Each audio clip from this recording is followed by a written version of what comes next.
será para leer los slides. ¿Ok? ¿Ya agora?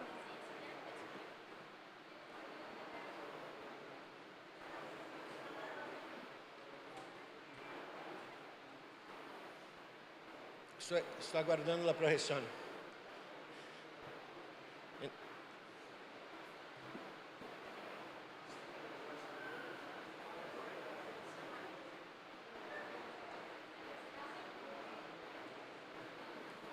La presentación.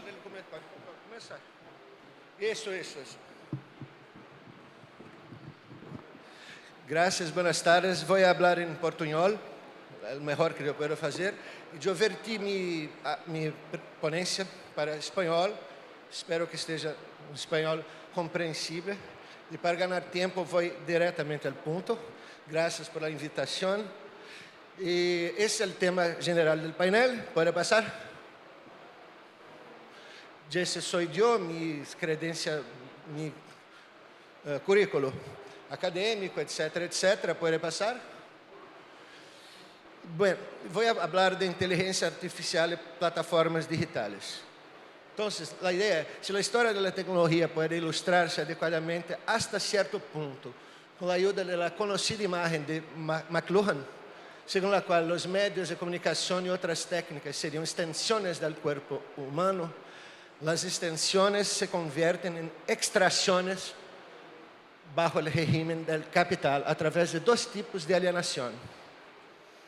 En primer lugar, cuando los productores directos son alienados de sus medios de producción, tierra, talleres y herramientas, lo que hace que los campesinos expulsados de los campos de los artesanos, cuyos talleres no pueden competir con las manufacturas, se conviertan en trabajadores asalariados, en lo que Marx llama de proceso de subsunción formal del trabajo al capital.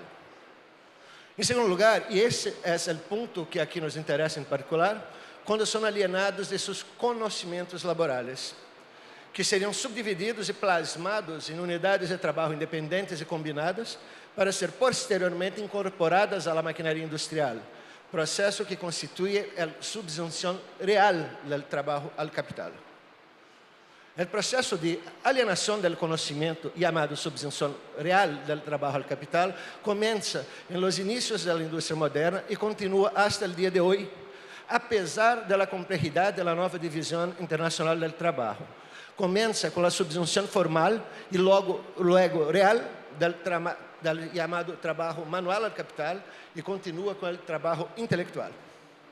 Inicialmente, e hasta certo ponto, hasta o dia de hoje, a subsunção do trabalho intelectual se produz só em termos formais, como em qualquer situação de trabalho intelectual bajo um regime assalariado, professores, periodistas, etc.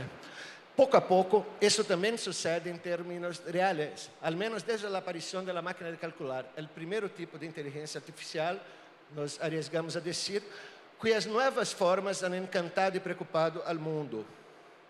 Temos assim que a IA, a inteligência artificial, em uma primeira aproximação, desde a perspectiva da crítica da economia política, é o resultado de uma nova etapa de subsunção formal e real do trabalho ao capital.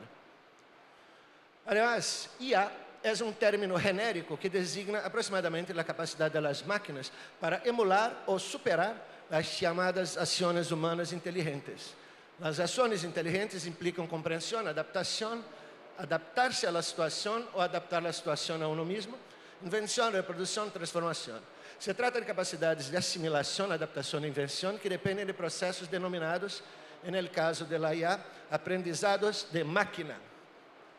Este aprendizagem requer, además de programadores e algoritmos, cujo trabalho intelectual está subsumido ao capital, em termos formais e reais, imensas quantidades de dados alienados de todos os usuários das plataformas digitais, através de processos de vigilância, espionagem e captura por parte das grandes empresas tecnológicas que operam bajo um regime oligopólico. Essas corporações muito ricas são, em sua maioria, estadunidenses e, sempre que podem, se colocam por cima da lei do resto do mundo, incluso de los Estados Unidos, em alguns casos. Assim, em uma segunda avaliação, a IA é também o resultado de uma nova modulação do velho imperialismo, lato sensu, já que genera ganâncias estratosféricas e fortalece o poder geopolítico, respectivamente, dessas empresas e do Estado americano, a expensas da população mundial, incluindo a americana. Essas expensas involucram trabalho semi-escravo em Minas de Ouro e Nióbio, em Brasil e África, uberização do trabalho, desemprego e invasão da privacidade em todo o mundo. La IA, portanto, é o resultado composto do conhecimento alienado dos programadores de algoritmos e do Big Data, produzido por navegação de todas as pessoas conectadas a plataformas digitais em seu tempo livre ou em seu trabalho, trabalhem ou não para as plataformas. O primeiro caso involucra principalmente o trabalho bem remunerado de programadores de algoritmos, em sua maioria ubicados no norte global, e o trabalho mal remunerado e não regulado de miles de indexadores de conteúdos repartidos por todo o sul global. Estes são, por assim decirlo, os professores de la IA, indispensáveis para o aprendizagem de máquina através da classificação que operam no caos do Big Data. Además, IA é um término genérico que designa aproximadamente a capacidade das máquinas para emular. Não, isso já foi. Já está repetido isso. Pode passar, por favor. Pode passar? Pode passar, está repetido. Mais e mais. Entre os trabalhadores, graças, que não trabalham para as plataformas, destacamos os responsáveis diretos pela produção de conhecimento e entretenimento, científicos, periodistas, guionistas, artistas, conhecimentos cujo custo de produção, formação, investigação, criação e de circulação, edição, difusão, distribuição e exibição é consideravelmente elevado, lo que significa que sua enajenação ha generado disputas entre sectores antigos e emergentes das classes dominantes vinculadas à produção, reprodução e circulação de informação e comunicação, como empresas periodísticas e plataformas digitais. Al igual que os medios convencionais, o negócio das plataformas consiste em atrair a atenção da gente hacia os anúncios. Pero exatamente onde radica sua identidade, suas diferenças começam a revelar-se. Em primeiro lugar, a essência do negócio das plataformas não é despertar o interesse do público mediante a circulação de conteúdos profissionais, cuja produção ou aquisição tem um custo, sino mediante a circulação permanente de informação gratuita, que mantém conectado ao consumidor.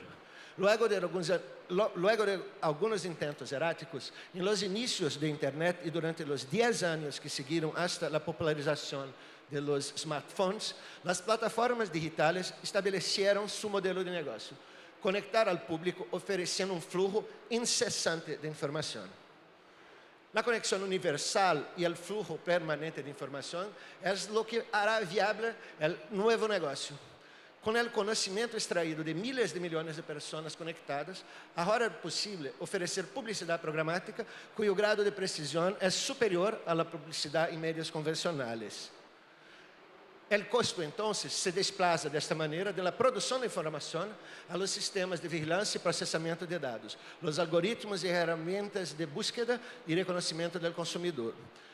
Como o custo de produzir informação constante seria proibitivo e as plataformas exigem um fluxo infinito de produção, não podem remunerar esta produção como lo hacían os periódicos ou a televisão, pagando a los profissionais e os direitos de retransmissão.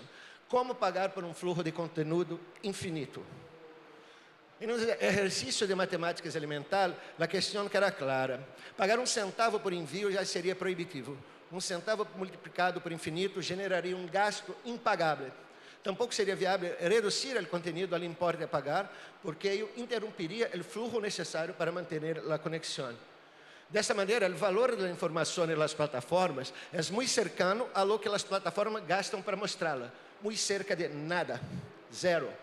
WhatsApp, Facebook, Instagram, todos competem com o New York Times e Nature por el mesmo valor de um clique. É certo que todo o conteúdo viaja através de plataformas, incluindo o conteúdo qualificado de periódicos e outros meios, lo que cuesta muito. E por muito que los intentem, não les pagarão por ello. Eventualmente, as plataformas poderão acordar algum tipo de acordo, pero já han demonstrado que se a acusação é importante, preferem sacar a notícia del aire. Además, a hipotética hoja de cálculo que apresentamos sigue vigente. As plataformas han construído sua lógica de negócio, suas métricas, suas tablas de ventas e competem por el mercado com os meios tradicionais com uma enorme vantagem.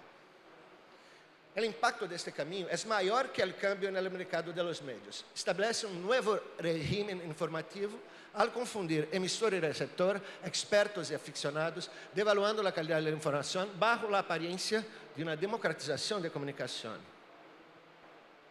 De hecho, as plataformas digitais favorecem algumas narrativas em detrimento de outras e definem toda uma cultura que dá forma a nosso tempo. Entre os valores destaca a liberdade de expressão, direito cidadão fundamental e valor historicamente defendido pela prensa. Parece a mesma coisa, mas não lo é. Lo que se defende é a possibilidade de equiparar informação coerente com opinião, aunque esté baseada em dados falsos e manipulados intencionadamente para generar cliques. A narrativa é que todo cidadão tem direito a expressar-se, incluso se é para conspirar contra governos, destruir reputações e vender produtos falsos a pessoas enfermas.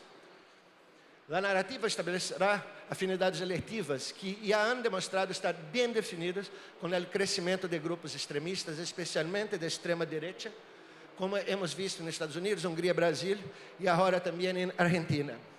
Essas afinidades farão que as plataformas se alinhem preferentemente com esses grupos para gerar engagement, audiência e proteção política.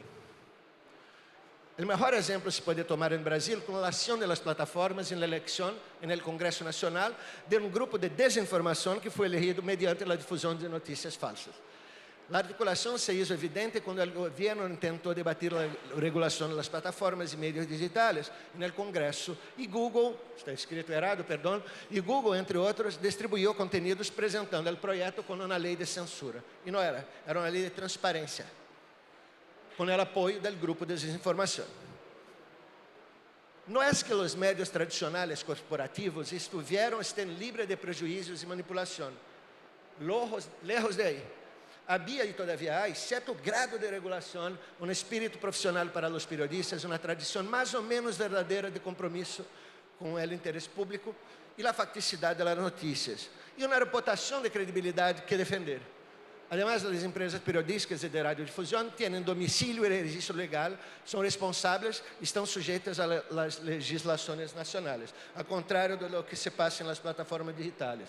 Por lo tanto, não importa quantos prejudícios ideológicos e interesses comerciais podem ter, existem controles e contrapesos, mientras que a mediação algorítmica das plataformas, además de opaca e aparentemente sem proprietário, tem como ethos único, por assim decirlo, o margen de benefício da publicidade programática. Portanto, podem as plataformas digitais considerar-se ferramentas neutras, pura tecnologia de conexão e navegação livre e não dirigida?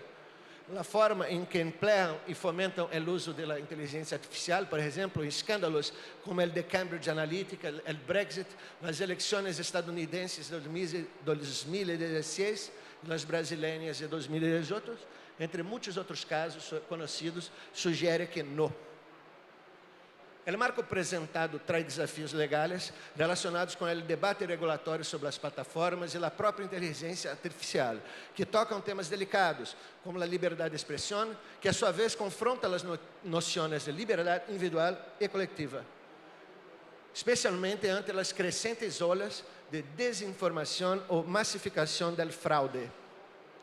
Há desafios econômicos relacionados que implicam a desmonetização e a eventual imputabilidade de agentes desinformantes que operam em uma escala de risco para as democracias e os direitos difusos das minorias, dada a concentração de poder das plataformas com seus exércitos de advogados e representantes em congressos conservadores. Há desafios narrativos, já que o que está terminando. E há desafios narrativos, já que lo que está em juego é a verdade histórica mesma, junto com a credibilidade das instituições reconhecidas desde a modernidade como autoridades cognitivas. A prensa, a ciência, o Estado de Direito, que obviamente não devem estar protegidos da crítica, mas a crítica séria não é o mesmo que calúnias, difamações, sabotagens. Enfrentar esse conjunto de desafios requer a búsqueda de sinergias entre ações contínuas, virtuosas, pero aisladas, por parte de acadêmicos, governos e ativistas. denuncia y presión política para la regulación de las plataformas digitales que se benefician de la desinformación en sus formas más perniciosas. Racismo, misoginia, LGBTQIA+, fobia, negacionismo, revisionismo, todos juntos en el facho neofascista. Promover la competencia crítica, información y comunicación a gran escala. La constitución de soberanías digitales nacionales y populares a través de la inversión en plataformas públicas. Esta es la bibliografía. ¿Puede pasar? Mais uma. Muito obrigado, gracias.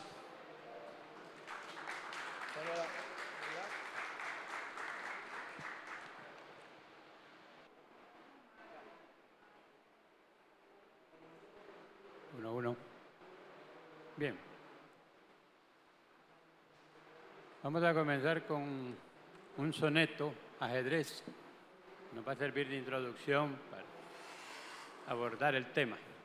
Tenue rey, sesgo alfil, encarnizada reina, torre directa y peón ladino, sobre lo negro y blanco del camino, buscan y libran la batalla armada. No saben que la mano señalada del jugador gobierna su destino. No saben que un rigor adamantino sujeta su albedrío y su jornada. También el jugador es prisionero, la sentencia es de Omar, de otro tablero, de negras noches y blancos días. Dios mueve al jugador y la pieza. ¿Qué Dios? Detrás de Dios la trama empieza de polvo, tiempo, sueños y agonías. Ajedrez de Jorge Luis Borges, que era contrario a todos los que estamos acá, pero era un excelente poeta. Sin embargo, no es el azar. En política todo se decide y lo deciden las personas. Y lo que llamamos el sistema, pues no está decidido por el mercado y su equilibrio, sino por la mano invisible de los grandes jugadores, ¿verdad? Que son anónimos, que se encuentran en BlackRock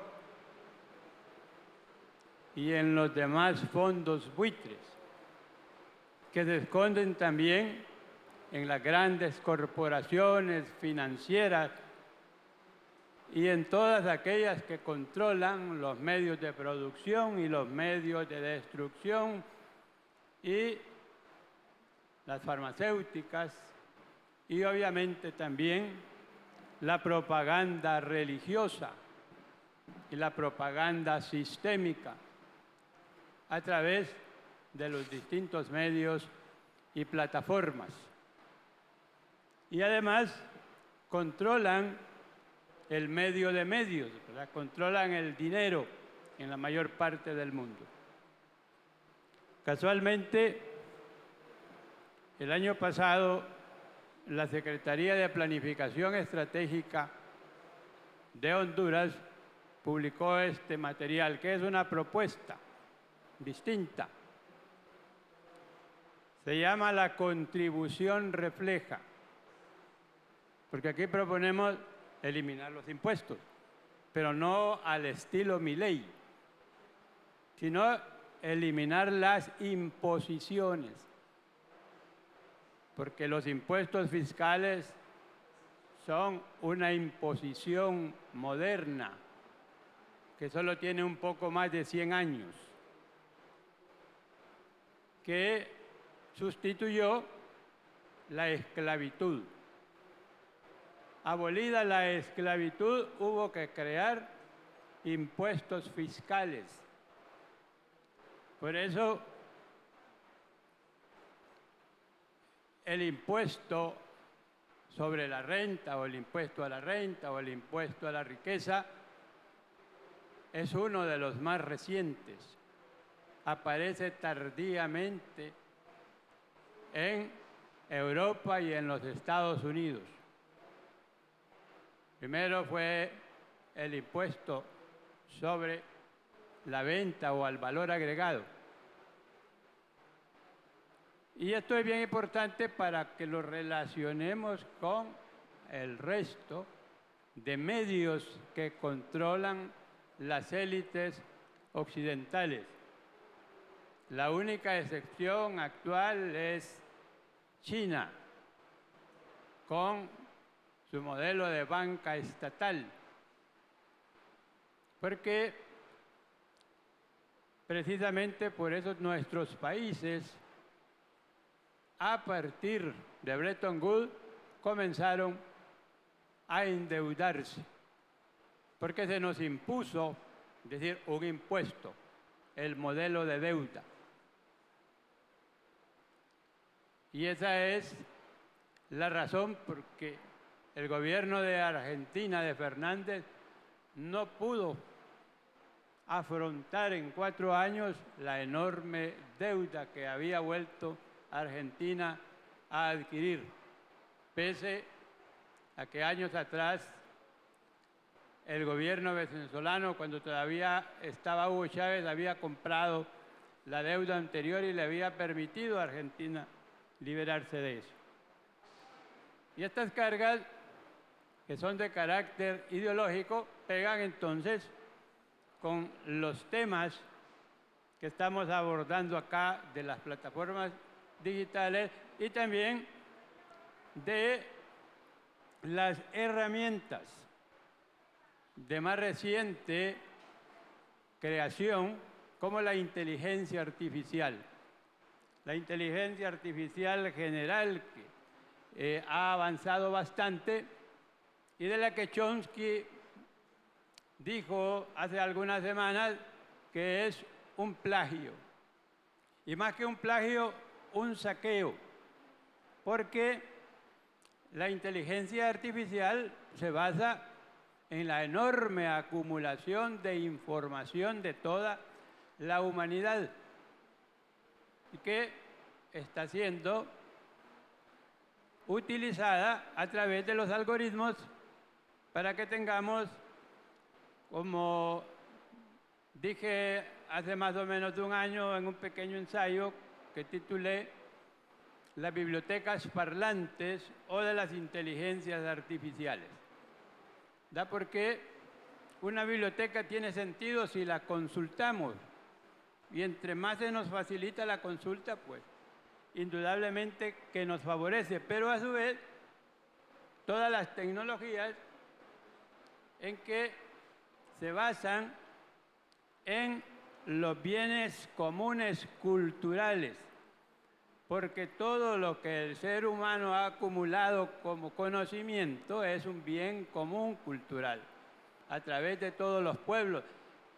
Pero se nos ha despojado, primero se nos despojó de los bienes comunes naturales, y solo parte de ellos podemos tener. Por ejemplo, en Honduras se producen prácticamente hasta un 150% de los alimentos que el país podría demandar. Pero un 100% es para la exportación. ¿Y quién controla las mejores tierras de Honduras con las mejores tecnologías para producción? Pues unas pocas familias, que además están exoneradas. Entonces no pagan impuestos de exportación. De manera que el país está en servidumbre produciendo para las élites oligarcas de Norteamérica y de Europa, que son las que se benefician de la producción de café, de la producción de banano, de la producción de melones, de pepinos, de camarones, de tilapias, y además controlan las importaciones. Ellos se benefician de la divisa que generan las personas que envían remesas. Y eso convierte entonces en un círculo vicioso. Es decir, tienen un control casi absoluto de los medios. Y en el ámbito de la comunicación, de los medios tradicionales controlan el 97% de los medios electrónicos. Y solo quedan unas pocas emisoras de radio en algunas personas que las denominan comunitarias porque tampoco lo son de manera legal porque no existe en la ley. En la ley hondureña todavía el espectro radiológico es subastado y ya la subasta sabemos que es la venta al mejor postor. Entonces es a través de algunas ONG que existen radios comunitarias. Y obviamente eso hace, sobre todo en el actual gobierno, bastante difícil enfrentar ese bombardeo constante con un discurso que propende a la desestabilización del gobierno en todo momento. En la actualidad, por ejemplo, se tiene ya más de 6 meses a través de los medios, todas las semanas, acusando al Estado y al Banco Central de escasez de divisas, aunque las divisas en la actualidad para importaciones superan más de 5 meses. Pero esa propaganda mediática persistente, como se hace por un mecanismo de subasta para que no haya una fuga acelerada de divisas que empezó a existir el año pasado, entonces se ataca de manera constante acusando al Estado y a la política del Banco Central por la subasta para mantener una demanda de divisas y la moneda estable, porque ese otro elemento, pues afortunadamente Honduras lo sigue teniendo. Sin embargo, es por estas circunstancias totalmente débil. Y se ha venido postergando por esa misma razón la aprobación de una reforma tributaria que va siempre por el camino tradicional, en este caso, eliminar algunas exoneraciones, pero que están vigentes, varias de ellas todavía por 10 o 15 años, es decir, inmediatamente no van a tener ningún beneficio para el país.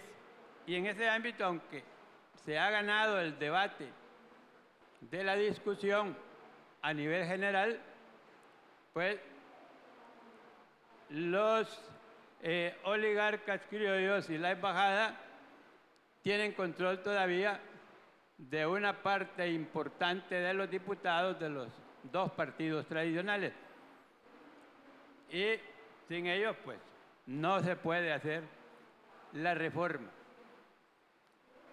El otro aspecto que quería enfatizar es que en el ámbito de la inteligencia artificial y de las plataformas electorales, como ya lo mencionaba uno de los compañeros de Brasil por la mañana, es necesario entonces fortalecer nuestros países la posibilidad real de nuestras propias plataformas. Y aquí repito, la limitante en realidad no es el dinero, es la decisión política. Es la decisión política y nuestras propias capacidades, pero que además las hay.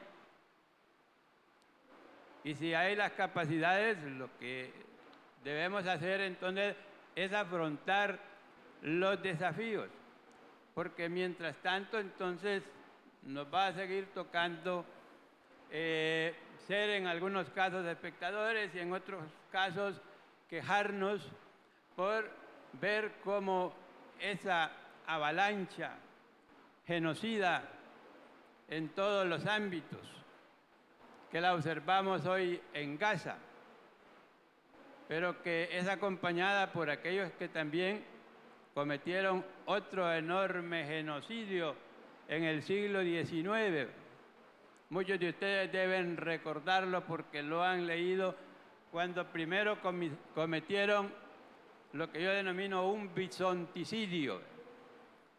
Matar a los bisontes para eliminar la principal fuente de alimentos de todas las etnias nativas de Norteamérica, que tenían como principal fuente no solo alimenticia, sino para muchos de sus aspectos básicos, como la vivienda, a los bisontes, que se calcula que para esa época había unos 60 millones de bisontes, aunque el gobierno federal de la época pagó, según datos de su propia historia, más de 23 millones de dólares, porque pagaba $1 por cada bisonte que era muerto, y que provocó entonces la extinción de varias etnias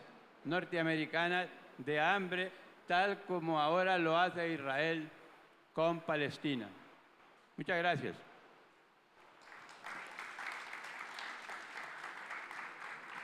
Muchas gracias, Marcos. José Luis, si hay alguna pregunta o algún comentario que quieran agregar, este es el momento.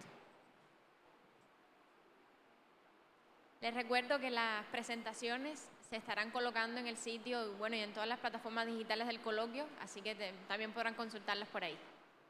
Muchas gracias.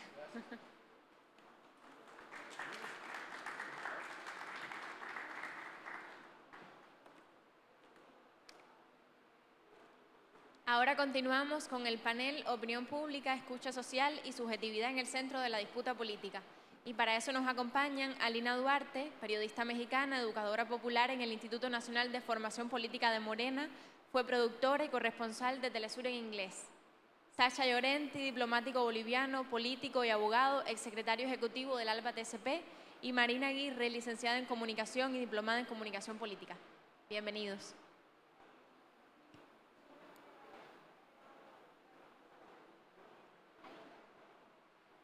Vamos a esperar unos minutos porque Alina no ha llegado, pero... entonces bueno, vamos a empezar. Vamos a empezar y cuando llegue... Sí, Alina está por acá.